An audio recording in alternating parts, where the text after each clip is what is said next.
Well,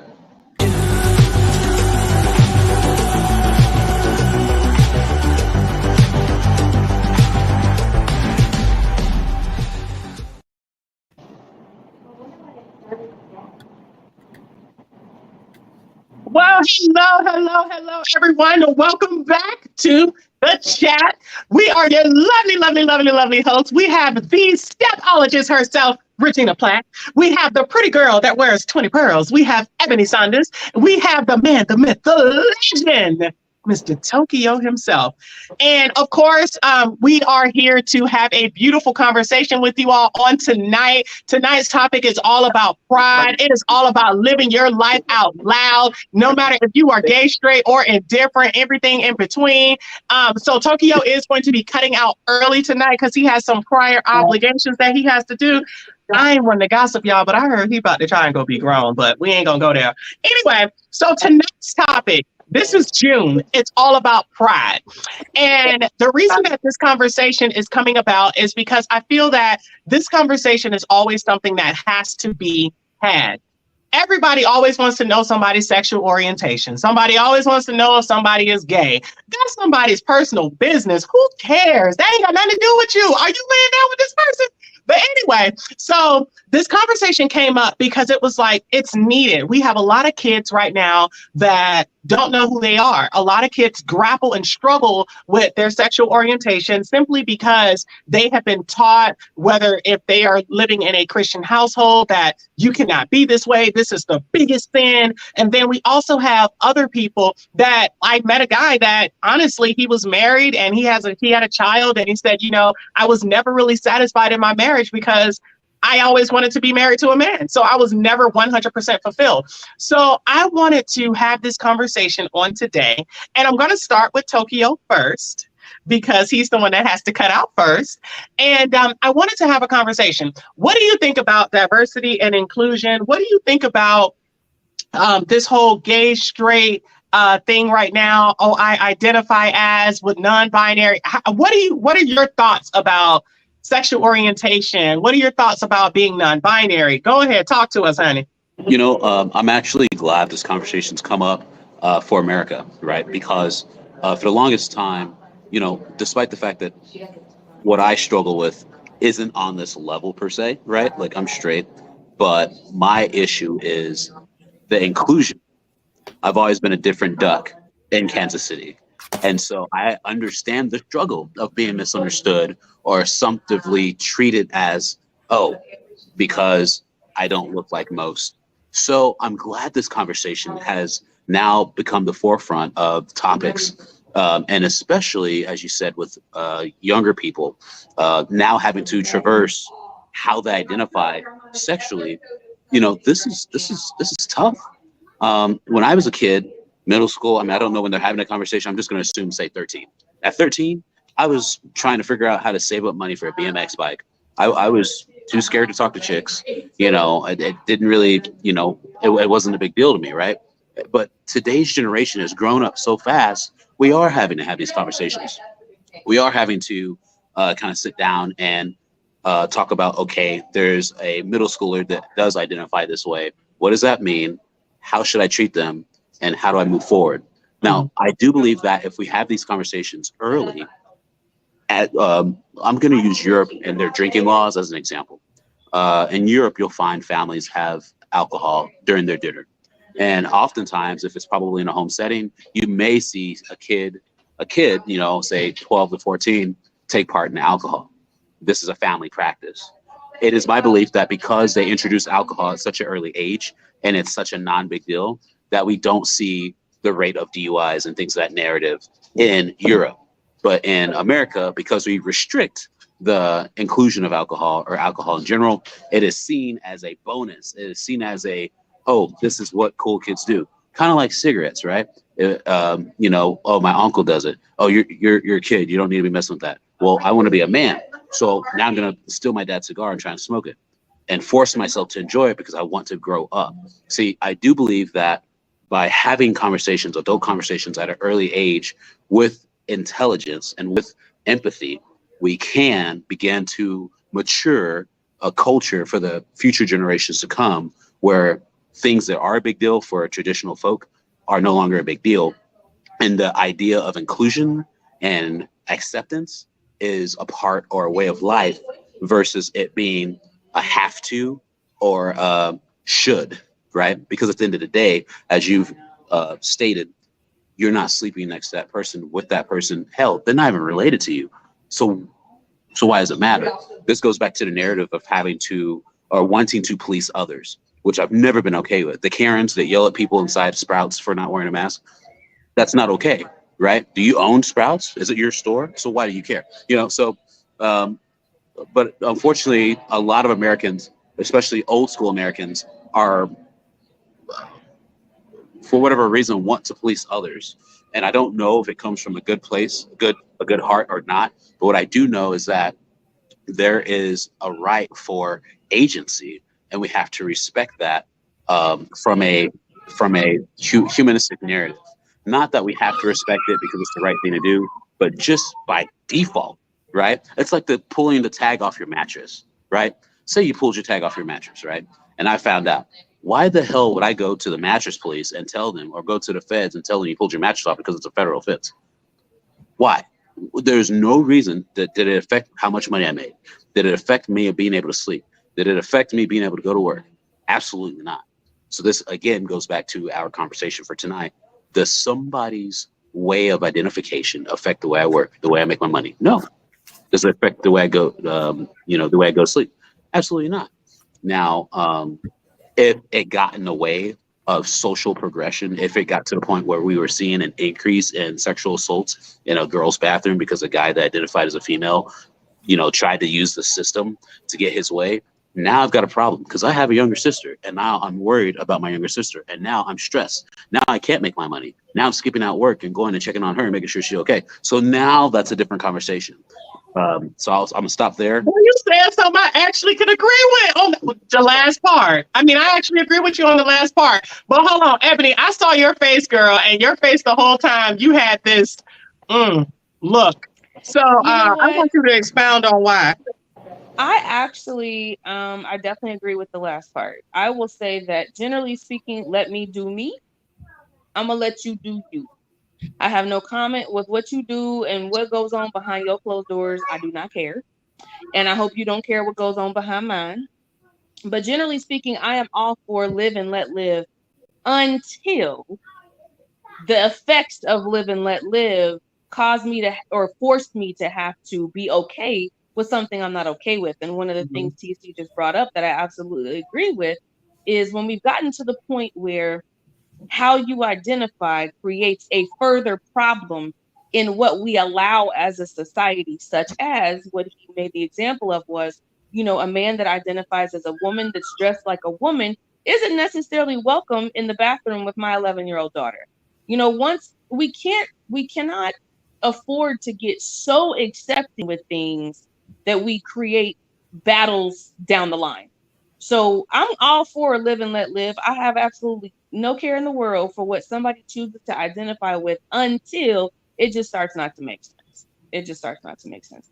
Mm, Other than that, live your best life. mm.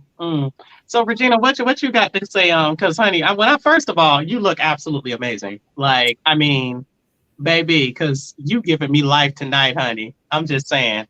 Go ahead, honey. So, what you got? My What you got? my camera over here got me looking blotted out, but Girl, you look amazing.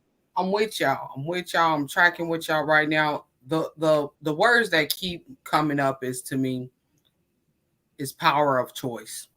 Mm, Power of choice. Whether regardless of what you choose, there's going to be consequences behind it. And so it's power of choice, right? It's not power to judge. It's power of choice for mm, the individual that is choosing. And when we think about our choices have impact not only for ourselves, but impact for our communities, impact for the next generation that comes after us. And so anything we're thinking about doing or we're thinking about considering, we have to understand, be responsible for the choices you choose to make. We can either choose to act like we don't care or act like you care, but be responsible for what you care about, what you truly care about. Now, one of the things with myself, I speak for myself, right? As when we talk about diversity and inclusion, right? Intersectionality plays a big part in my life, right? I am female. There has been attack on female. I'm not only female, but I'm a black female. There's been an attack on the black female. Not only as a black female, as a single mother, there's been an attack on single mothers, right? As someone who's grew up in poverty and has an understanding in poverty, there's a disbelief and a bewilderment about those who have went through that. And so every part of my life all collides with another part of my life. And I do not have the right to judge anyone. I have the right to love someone. And if I love someone, I open up access for others to be loved. And I've had people come and give me the spiritual piece when we talk about biblical piece to it. But I remember, and it always comes back to me in New Testament, where Jesus points out above all these things to love. He points out above all these things to love. He's the judge, right? And so I can spend, if I'm going to call you in, I don't believe in calling people out. I've been hurt a lot, but I don't like the call out mechanism. I like to call in. If I call you in love, I give you the opportunity to understand that you don't have to stand through this alone. Now, I do not agree with teachings being given to our babies at early ages where they have not, we understand that the brain is not in, the frontal lobe of the brain is not even developed until after the age of 25, right? And that part of the brain that's not developed, it allows them, it's the part that has them be able to balance out making decisions, not just on what they are feeling or going through, but being able to make logical decisions. Most decisions before that time is framed, it's adding to values and belief systems that add up to what the people around them believe in and how the people around them see things, or what they're being taught over and over again. It's been beat into them. And I can say for myself at an early age, I was being called homosexual over and over and over again. You act like a boy, you look like a boy, you built like a boy, comments over and over from community that is made. And so I say to people, allow our children the access to choice, because they got to live with what they choose, but don't belittle them because they don't fit the system that you grew up in. It's a shift in the system. And as there's a shift in the system, there will be a shift in the mindset. And that's how transformation happens, right? I don't come from the plantation. My ancestors were on plantations. My ancestors were being limited. I'm free to thrive and operate however I feel suit to. And so that's how I put it, right? Regina can be great at hitting platforms, speaking and empowering. That was something I knew as a little bitty girl. But people were telling me I shouldn't speak and I need to understand what a woman's place is and where a woman's place is not. And now the very thing that they wanted to silence me on and hide me up under a bushel is the same thing that comes to platforms and enlightens and transforms others. And so y'all tracking with me. Go on, take this mic back, baby. So I hear you. I hear you, honey. And so I will say, I want to go back to something that you said, because I think that, especially for our kids, our youth, whatever environment you put them in is the environment that they'll imbibe. So, you know, we have to be very mindful and very cautious about what we give to our youth. Because I know from the time that I could even comprehend, I was told what was I told? I was told, you faggot acting so-and-so.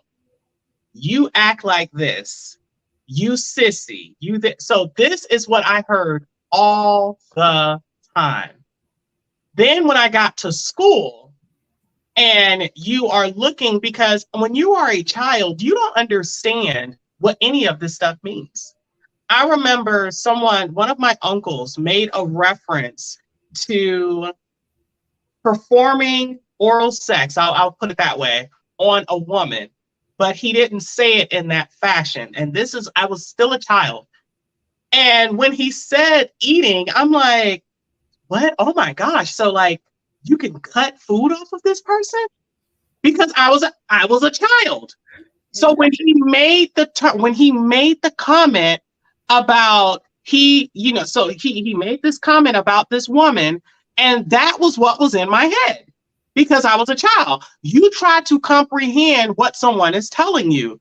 And for the life of me, I couldn't comprehend what he was saying. So my comprehension was of that. I'm thinking that you're literally able to slice food off of this person.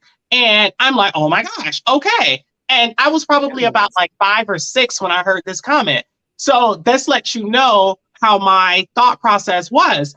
Now, imagine taking that same thought process and you are beating certain things into a child. When children are told something over and over, oh, you're just like your daddy. You're just like this. You are dumb. You ain't never gonna be nothing. It has nothing to do about gay or straight at this point. Now you are basically telling this child who they are before they've even been allowed to develop into who they are, what they are. And now you basically shape this child's future because see, words have power.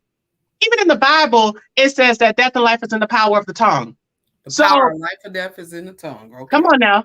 So there is power that's there. You have to be mindful of what you say, and especially if you're putting your mouth on people, because even the Bible says as well, touch not my anointed or do my prophets any harm. So therefore, you could be putting your mouth on somebody, even if they are an adult, and you don't know if that person is anointed or not. And so you have to be mindful of what you're saying. You have to be mindful of what you're doing. The child that you have in front of you could be your blessing, but what you're doing is you're tearing this child down before they've even gotten a chance to walk into the blessing that they're supposed to give to you. So when I look at our children, I always think, wow, I love other people's kids. Let me make sure I say that. I love other people's kids. I don't have kids, and I always say I'm too selfish for kids. I love my nieces and nephews. They think that uncle is rich, But what I always think is that it's so interesting because even in my adult life, I have times where I'll have people go, is that a male or female?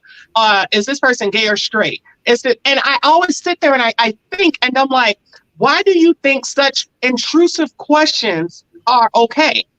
Like in terms of a person's gender, I can understand a person asking that. So that way they can properly identify if this is a ma'am or a sir. However, if you're asking questions about a person's sexual orientations, and it happens at work, it happens at the most unopportune times, because you're like, why in the world does this matter? Especially if you're on the jump seat, you flying from here to Puerto Rico, and somebody wants to have jump seat confessions, and they're like, oh, so are you dating anyone? Are you like, and I'm like, girl, hold on, what I gotta do with you? That ain't nothing to do with you.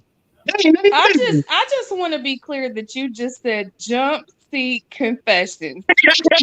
Killing it.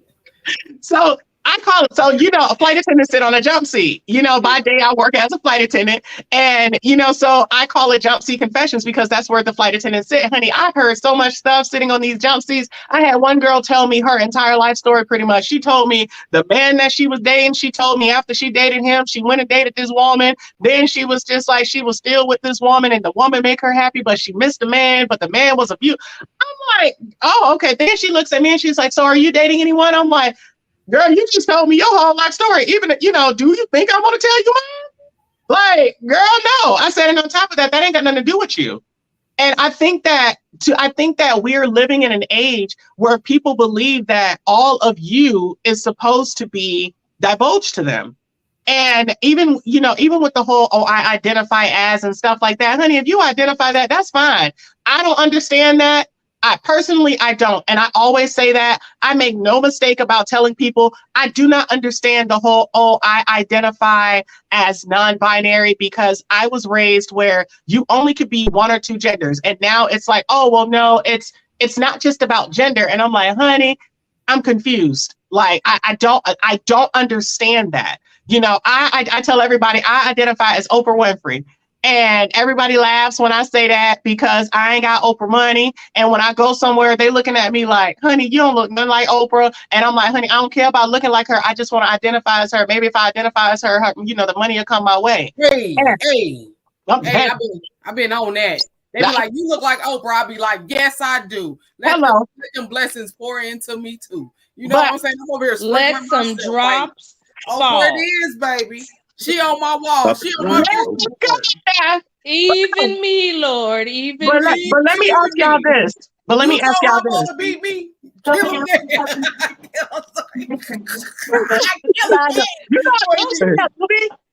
never seen that movie. I've never seen The Color Purple. Are you kidding me?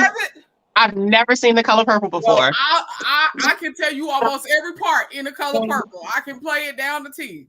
Me and I gotta go. I'll talk to you guys. Bye, TC. Bye. But no, so let me ask you a question.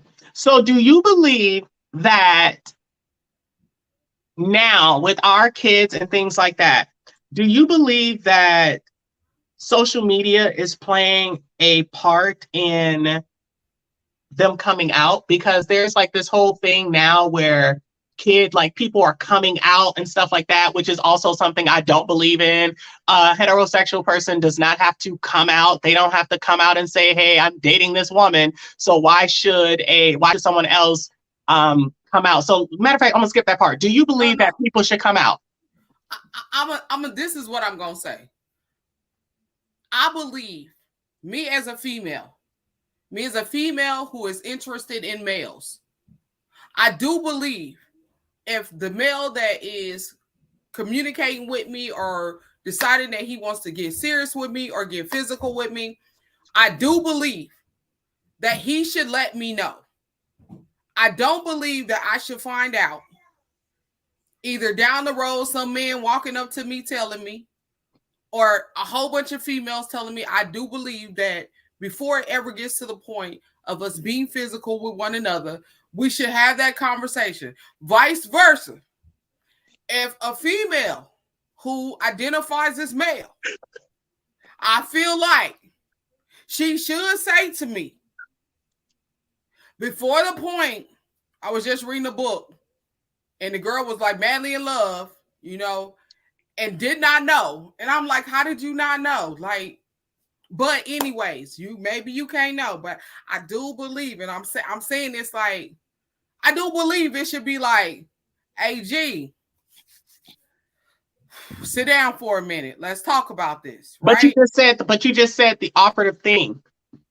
If you are intimate with this person, if this is someone that you're seeing, but right now we have people that will literally, I remember I was working, and now this whole thing with people, because I'm a male, I make no mistake to tell people, honey, I am a male. I have a twig and berries, honey, and like I am proud of it, and I make sure I don't feel like I have to tell people that. But when people come and they're because this new thing now is, how do you identify?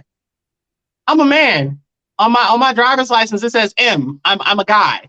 And I think it's interesting because this new wave is, how do you identify? And this girl, she came to me when we were working, and she was like, I just feel like I have to ask you because I don't really know like how to.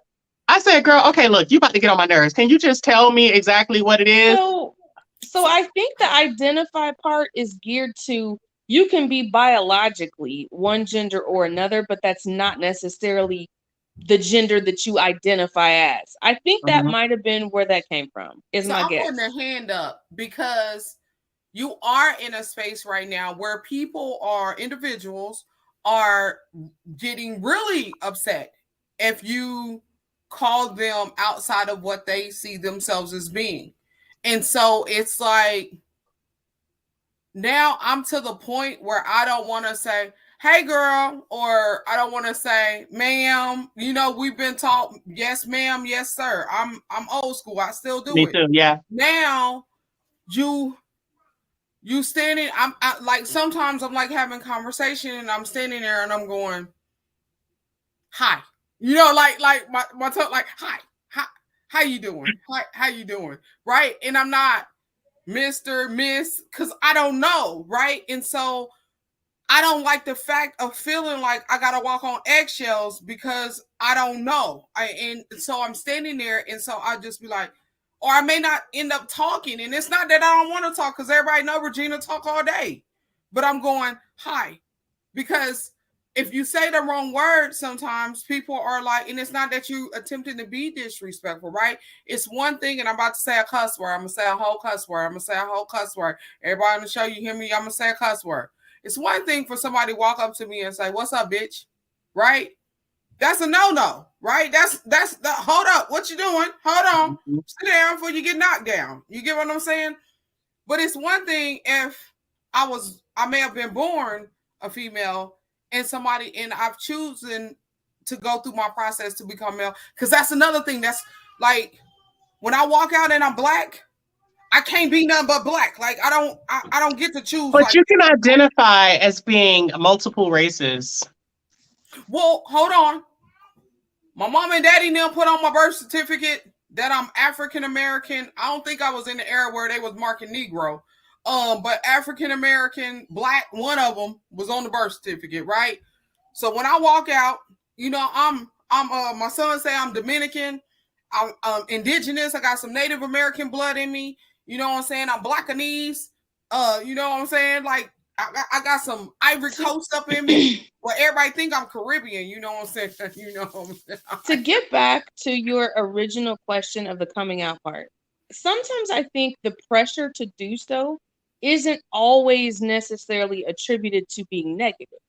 I think the space and time of coming out in 2022 is way more comfortable. Because see, I'm still from that generation of keep that in the closet. We already know what's going on, but you wouldn't dare try to be forthright about that. It just the world just wasn't ready for that. But in 2022, like my kids' generation, sometimes the pressure of coming out is just because people are just trying to show you, hey, the space is easier. The journey is lighter. The way is more lit now. So sometimes when people pressure folks to come out, it's just because they're trying to say, you know what, you don't have anything to be ashamed of anymore because it's way easier to do so now than it was back then. So come on out and be your true self. It's not always a negative thing. I've seen where people pressure the person that they're attracted to or dealing with to come out, but they ain't came out yet. And so they pressure them and they sit back and they watching, right? But they family don't even know what's going on yet, right? And so they put you on display and they feel powerful, but they ain't even did this whole thing yet.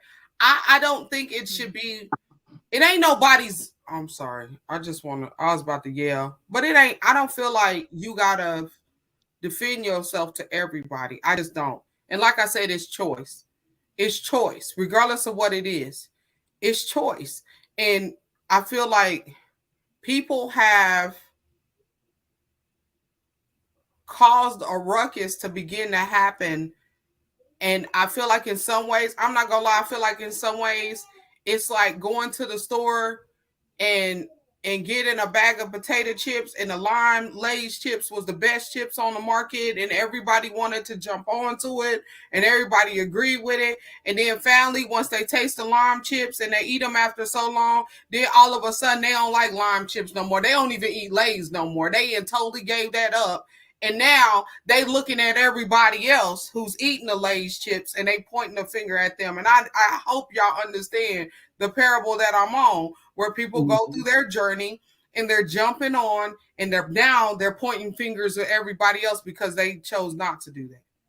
And I'm not saying everybody does it, but I'm saying there's some that do. And then they want to point and they want to judge and they want to belittle, and I think that's more confusing to me. That's more confusing to me. So I don't believe in the whole coming out thing. That's just not something I believe in.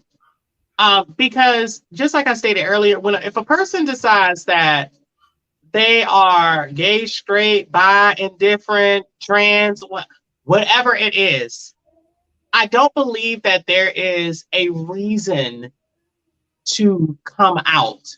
Because that's who you decide to be with and your sexual orientation, that is your business. It's very similar to when everyone was going out and they were getting their vaccination. If you look on my timeline on Facebook, Instagram, anything, you will not see me post anything about, oh, I got vaccinated or I'm not vaccinated, because that's nobody's business. That's my business. That's proprietary information. And I feel that in today's time, people overshare entirely too much stuff. Prime example, one of my supervisors at work, and she is literally my direct supervisor, she messaged me and she said, hey, do you have Facebook?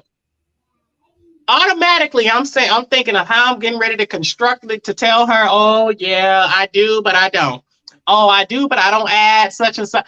Because honestly, I'm like, that's just not a place that I want to have you. I'm sorry, but I didn't want to say that to her. I had to figure out a way to say it. And I'm like, yeah, I do. Unfortunately, I'm not on there like that, which I'm not. I didn't. I said, I don't post frequently, which I do not.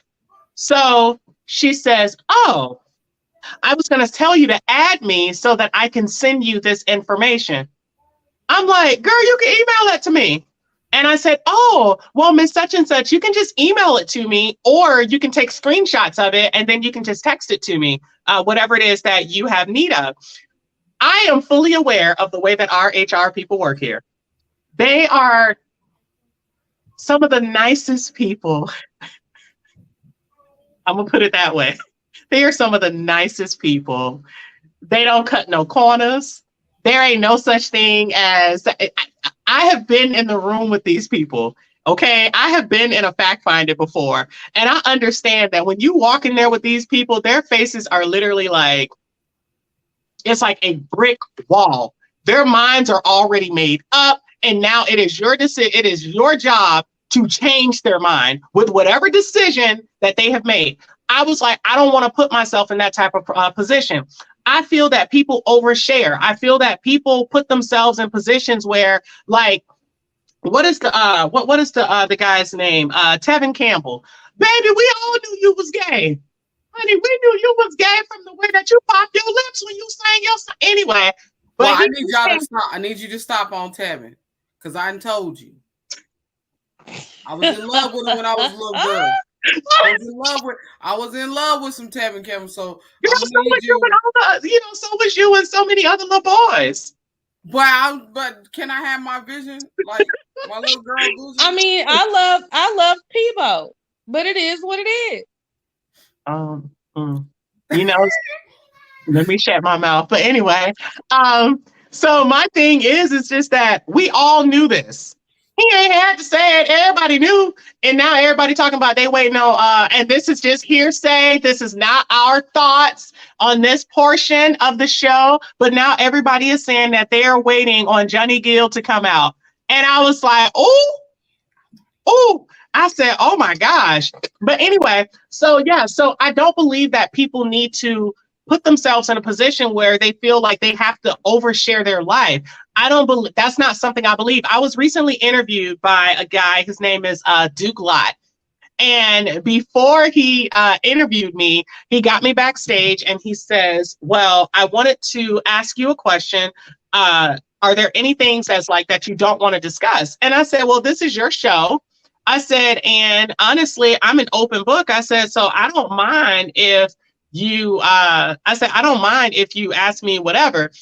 Honey, when I tell you, we started recording, and he says, well, I see that you were just in the Dominican Republic, and I saw that you were there with someone. Like, who is that? Is that someone that you were dating? Are you with her? And all this stuff. And I said, no. Because mind you, I told him, I said, I've been trained very well on interviewing. I said, no, that's my friend. I said, we actually have known each other, since I was in college, which was forever ago, even though I'm still 25. That was when, back in 2007. And he was just like, oh, okay. I said, yeah, we met each other as teenagers, and I'm still 25 now.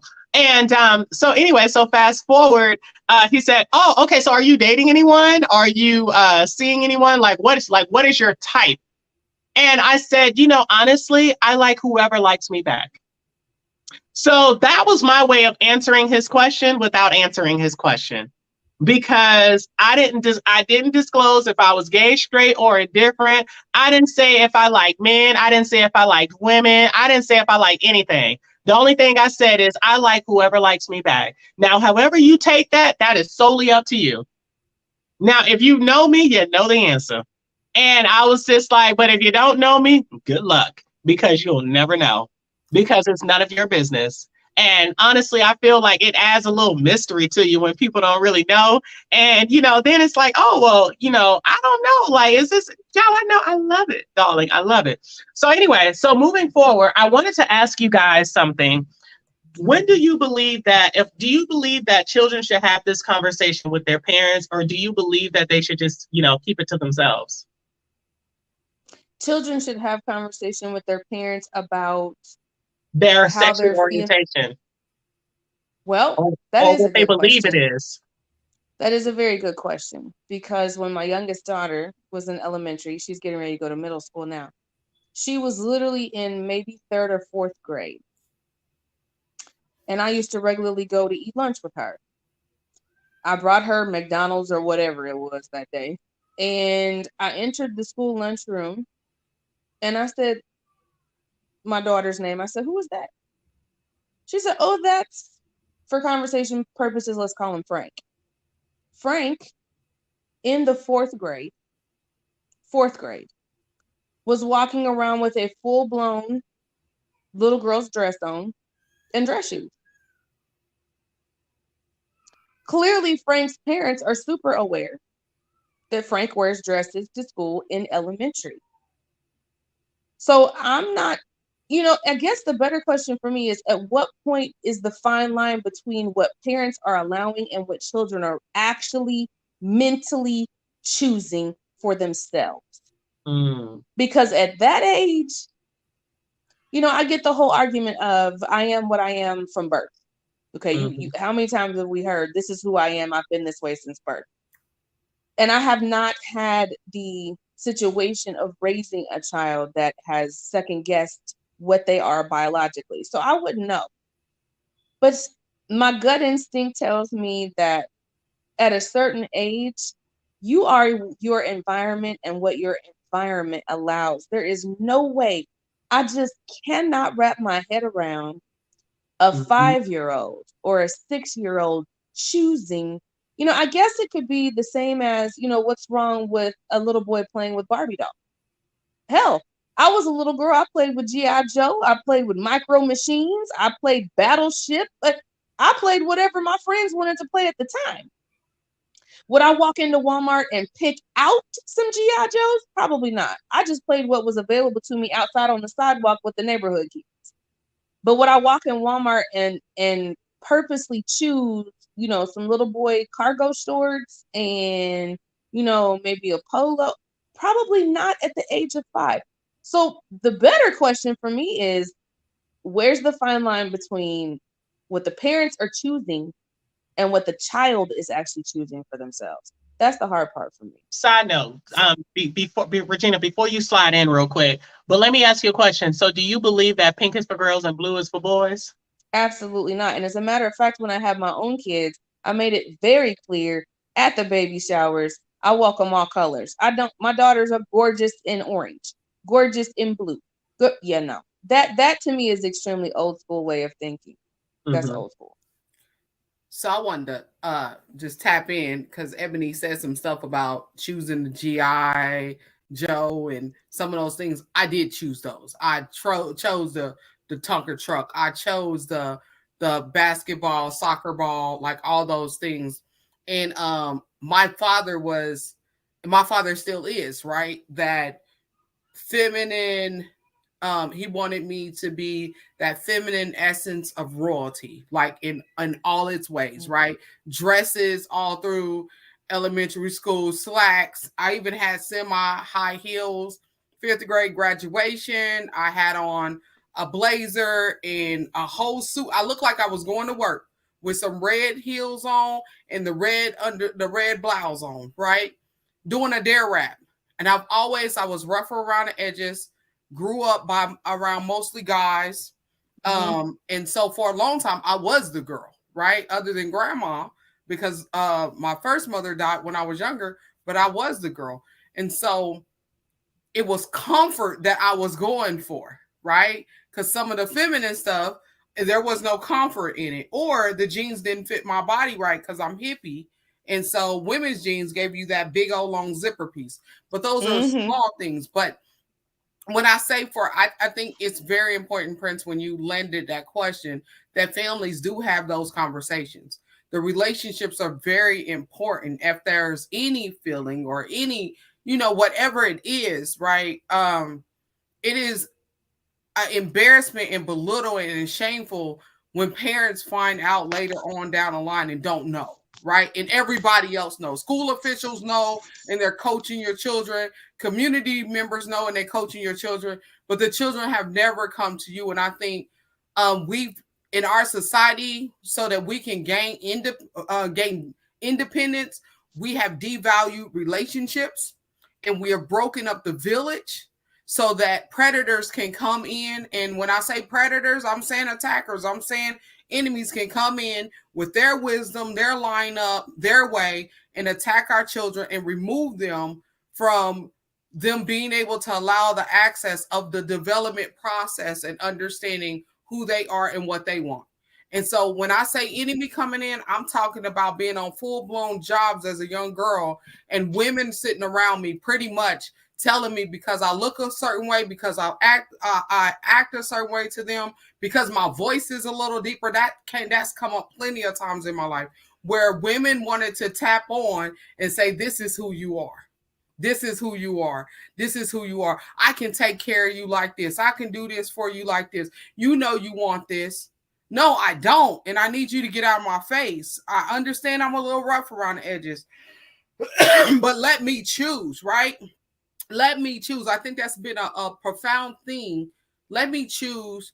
Trust me to understand that I'm going on my process and I know where I want to go. And where I want to go may not be what you want, but go with me. Or if you're really meant to be around me, if you're really meant to sit with me and help me transform into the person I'm supposed to become, sit with me and go on this journey with me. Don't block me. Don't belittle me. Don't shame me. Sit with me on this journey. Ask questions of me. I think the very thing is sometimes we're not asking the right questions because we're throwing what we believe off on them. And so we got to ask questions. So why do you, I love Prince that you brought up. So why do you say that? Why do you think you're feeling that way? And listen to them and they'll be able to identify specific things, right? Me as a little girl and someone saying to me that I was gay, it was, Regina, why are they saying, if my parents were to ask me that question? Well, they say because I play sports like a boy plays sports.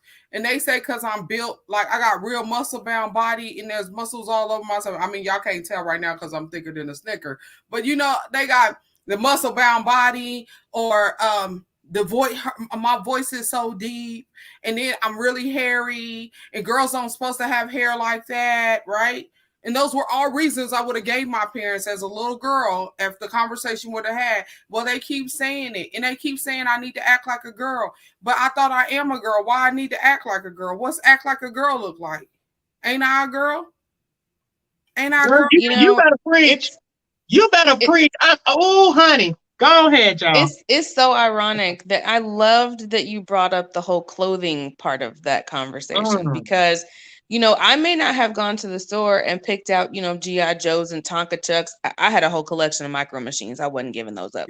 But it's interesting because being just something as simple as being an athlete majority of my life. If it wasn't volleyball, it was track. If it wasn't track, it was volleyball. And then involved in so much other things. Track took me to college. But because of being an athlete, I can tell you right now, a skirt and heels, baby, that was the last thing I wanted to have on. You regularly saw me in sweats, leggings, workout pants, sports bras, tennis shoes. That's it. It wasn't makeup. I ain't got time to be applying makeup and I'm about to sweat my tail off on the track. I didn't want any parts of any of that. I'm sorry, so but I totally get it. But Because as a everybody ain't as woman, pretty as you, honey. Some people need it, but go ahead. Now, don't be because talking as about a my lipstick, woman, Prince. first I get the whole what does acting like a woman look like? Because for some reason, me being brought up in my environment, if you don't have on heels, if you ain't in a skirt, if it's not some type of flowery print, and I hate flowers in clothes, but anywho, if it wasn't that, you was just, speaking of being edgy, you was a little too masculine, and folks wanted to try to understand. You know I'm an athlete. You just got done cheering me on, but you just don't quite understand why I have on, black sweatpants and tennis shoes, and stop it. Well, I So think I feel that. I feel that. I truly believe, and as we get ready to close, I truly believe that people out of ignorance, and this, I'm just going to say it the way that I feel it. People out of ignorance, because they want to put you in a box, because they have not experienced a lot of life.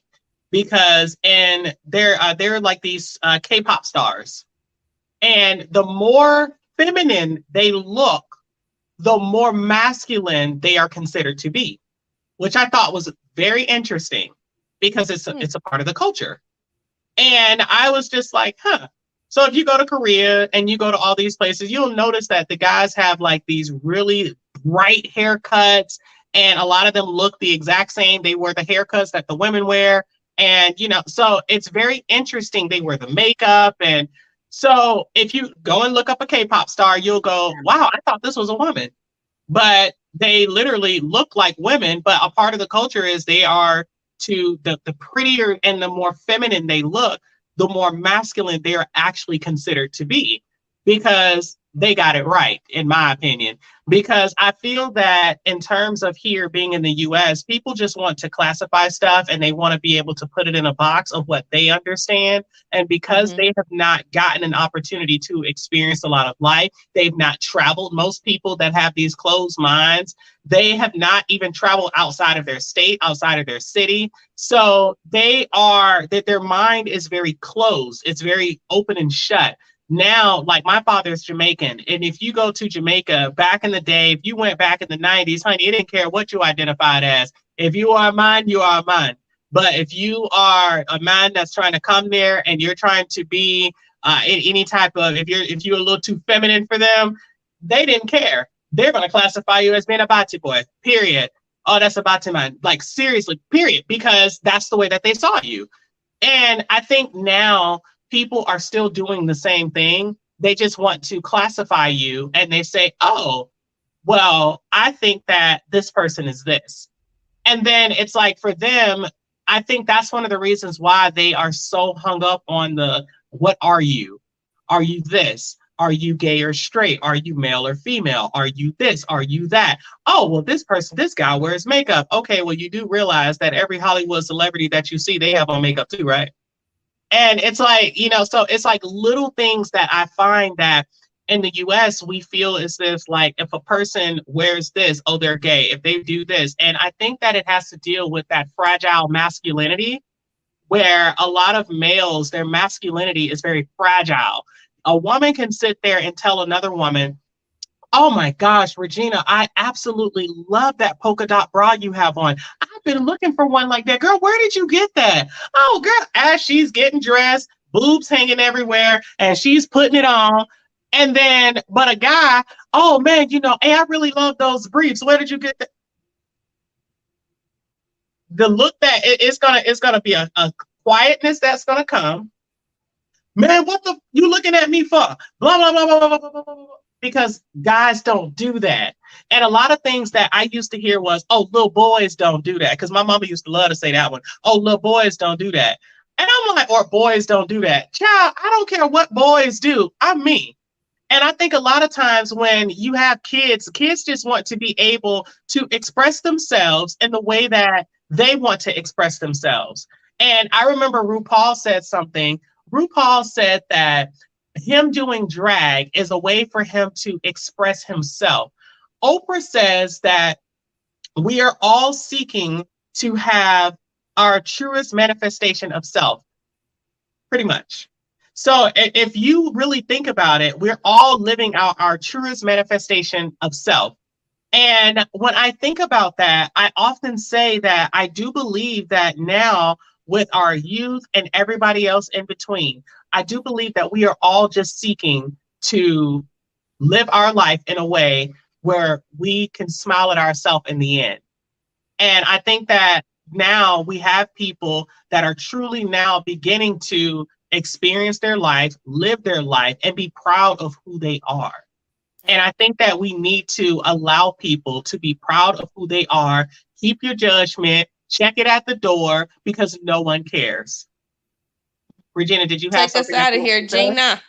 I mean, I was about to say, let's run it down, run it down. We thank y'all for stepping into our town. This is the chat, and we got your back. If you ever want to step in, you got any questions, comments, or concerns, please make sure you land them on our page. Not only that, we would love for you to give us topics. We would love for you to be able to connect us with individuals that would like to come on that are impactful in communities, impactful to the generation, impactful to the movement of this true conversation. Thank you for tapping in on the chat tonight, baby. Bye.